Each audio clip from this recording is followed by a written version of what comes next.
Freedom convoys, Canada, the United States, March 1st. Hey everybody, this is Michael with Asymmetrical Preparedness. We've seen what's going on in Canada. It's getting crazy there. And unfortunately, they allowed their right to these to be taken from them. So, they don't have much recourse of action.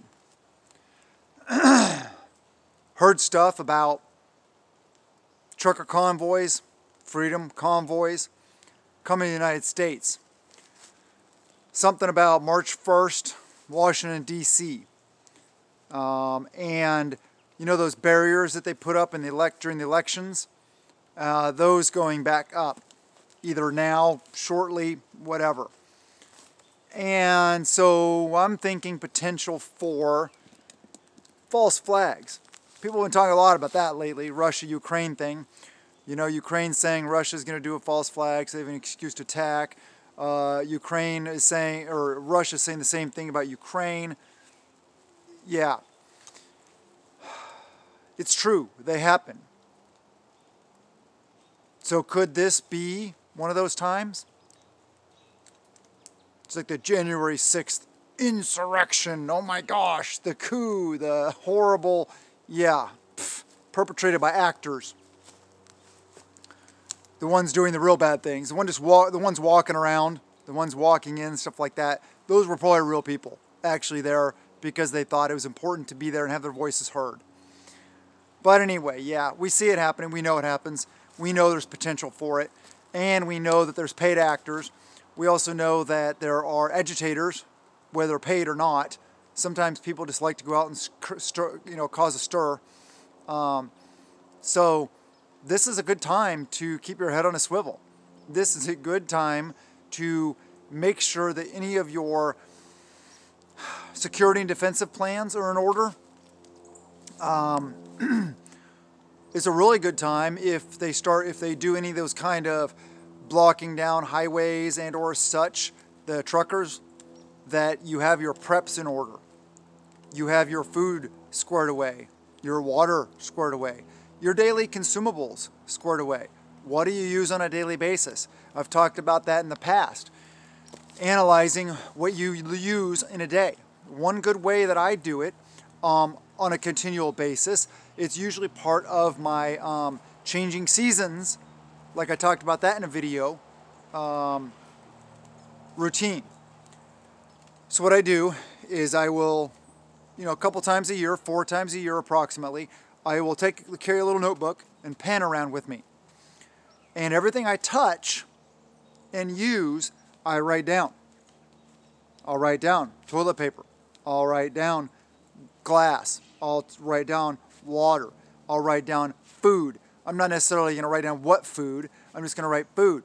I put my socks on in the morning. Socks, boots, pants, shirt. I'm literally talking about everything you touch. Write it down. It's a pain in the butt, but it's one day. Trust me, it's worth it. And then what you do at the end of the day, maybe the next day, maybe a week later, it doesn't really matter. Take a look at that list and see on your list, out of the things that are consumable, well, first actually start off with the non-consumables. Say your socks. How many pairs of socks do you have?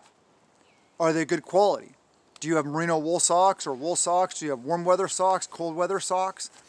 Are they in good repair? Do you need to get some more because they're starting to get holes in them? Stuff like that. Same with boots. How are your boots? Are they getting old? Do they need to be replaced? Being a prepper is about being proactive.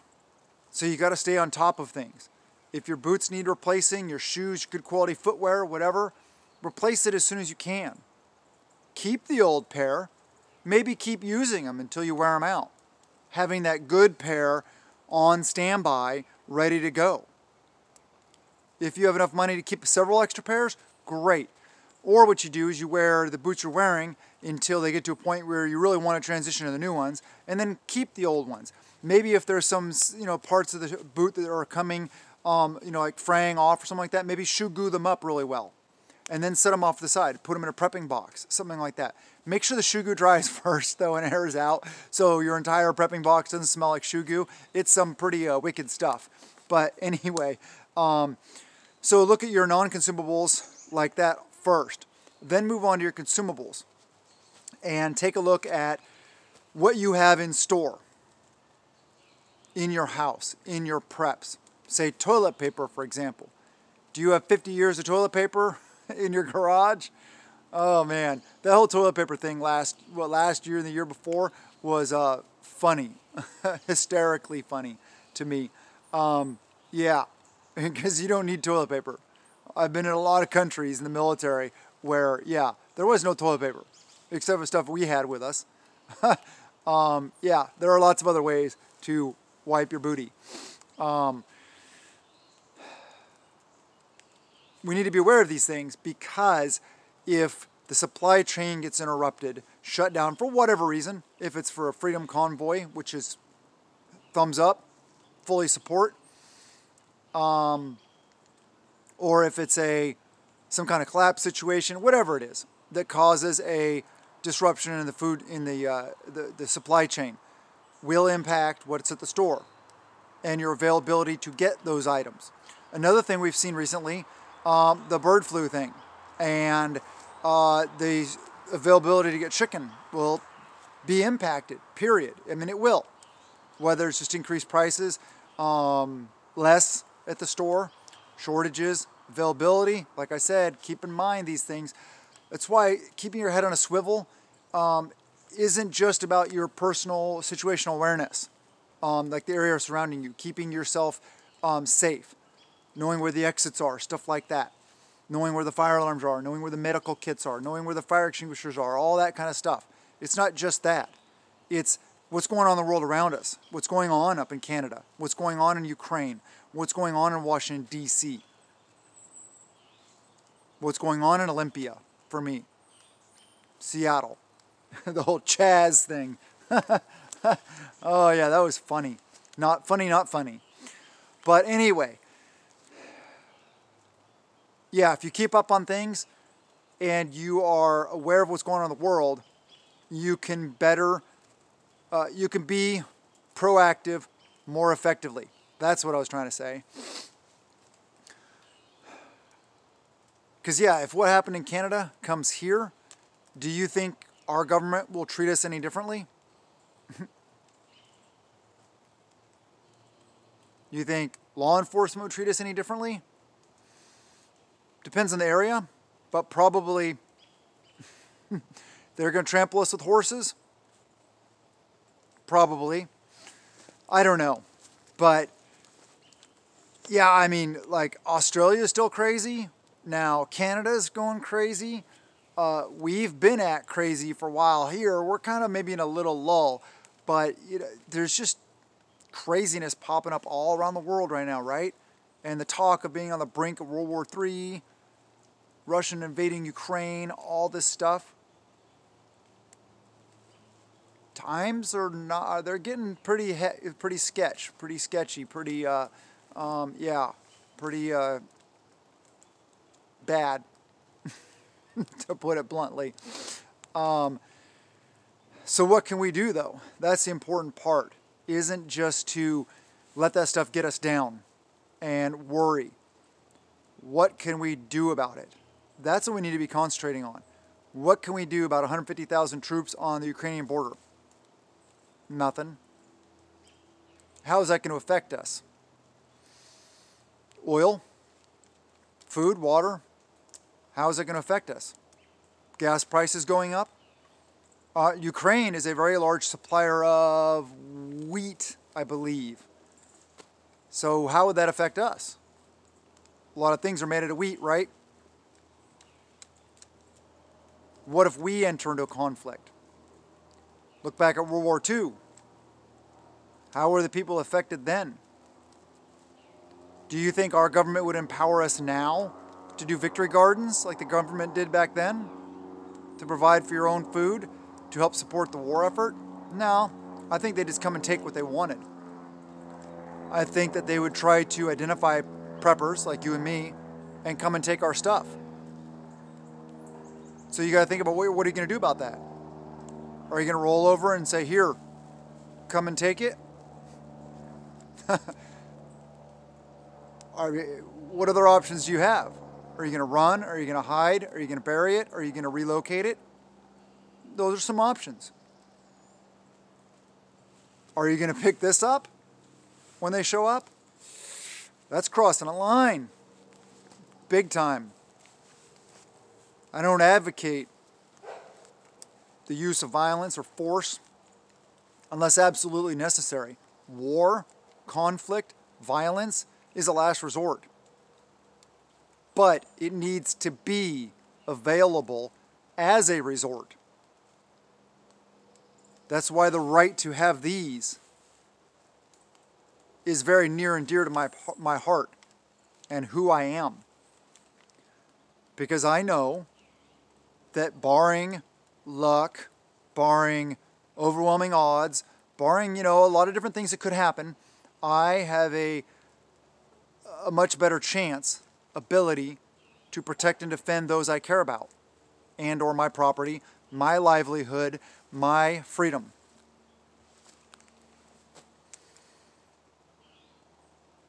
Defensively speaking, for the most part, hoping things don't go super crazy. Anyway, there is a lot going on in the world today. Grab that notebook, like I mentioned, and pen, and try that one day. I said it's a pain in the butt, yep, but write down everything that you touch, that you physically handle. If you're brave, maybe do it for 2 or 3 days.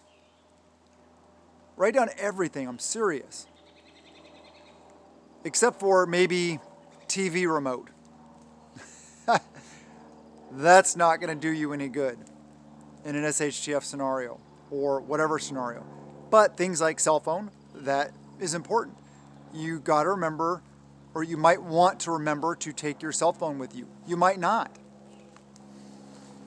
Your location, information, listening, watching, you. How many times have you guys been talking about something in your, say your living room with your cell phone sitting on the dinner table or whatever it is, and on the TV stand, whatever, and you were talking about something, and then you pick up your phone and you bring up whatever it is, and there's an ad or a video about what you were just talking about. Yes, it is listening. I don't like that at all. I do not like invasions into my privacy whatsoever. The other day, my son and I were talking about, he was talking about Halo, the book, movies, video games, stuff like that, Spartan super soldiers and stuff. And he was talking about, he has an airsoft, or not an airsoft gun, one of those Nerf dart guns. That's the UNSC Marine, whatever, A5 or something like that gun. And so he didn't know what it was. So we were looking it up to see what model it was. But first we were talking about it. Bring it up, and I was uploading a video to YouTube at the time. And so YouTube was on, and so it had the subscriptions list of suggestions and stuff. The top one was Halo. I've never watched a Halo video on YouTube. I've never searched a Halo video on YouTube. There's no reason why it should ever be in my feed. But there it was. Right after we were watching that. You guys have seen it. But anyway, yeah, car keys, anything, wallet, because those are things you're going to need to remember to grab when you head out. But also to think about having extras of in your preparedness, in your preps. Even car keys. Do you have an extra set of car keys or 2 or 3 stashed different places? Say you lose your car keys. Say you are out somewhere and, I don't know, something happens. Do you have a location, friend's house? Have a set buried somewhere in a cache that you can go recover? We'll go back to your vehicle and have access to it still? Something to think about. I doubt many preppers have even thought about that. What about photocopies of important information like driver's licenses, credit card numbers, written down in case, say, you lose your wallet? that might be very advantageous. There's a lot of things. You'll learn a lot, I guarantee it. Grab that notebook and pen and do this, please. But for now, be aware of the situation. The situation's fluid and ever-changing. And part of it is really difficult, is it's hard to know what to believe. I don't believe anything coming out of mainstream media, even Fox News. Then you got things like Newsmax, OAN, and stuff like that. They all of them have their own agenda. Whether it's a conservative agenda, a liberal agenda, a whatever agenda. There's still an agenda. So you still got to take them all with a grain of salt, even the ones you think are good. And then there's those ones that that are a little out there as far as conspiratorial things.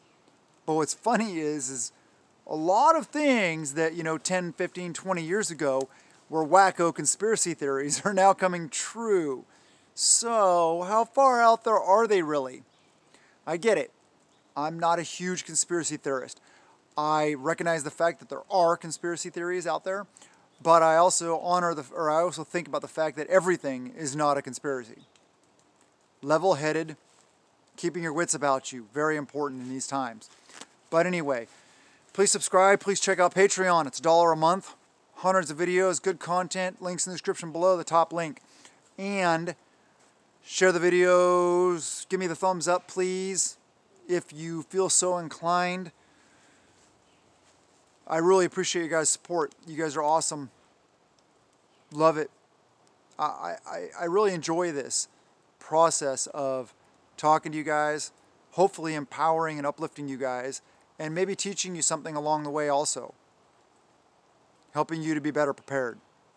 But anyway, I've said my piece. Have a wonderful day, and blessings to you and yours.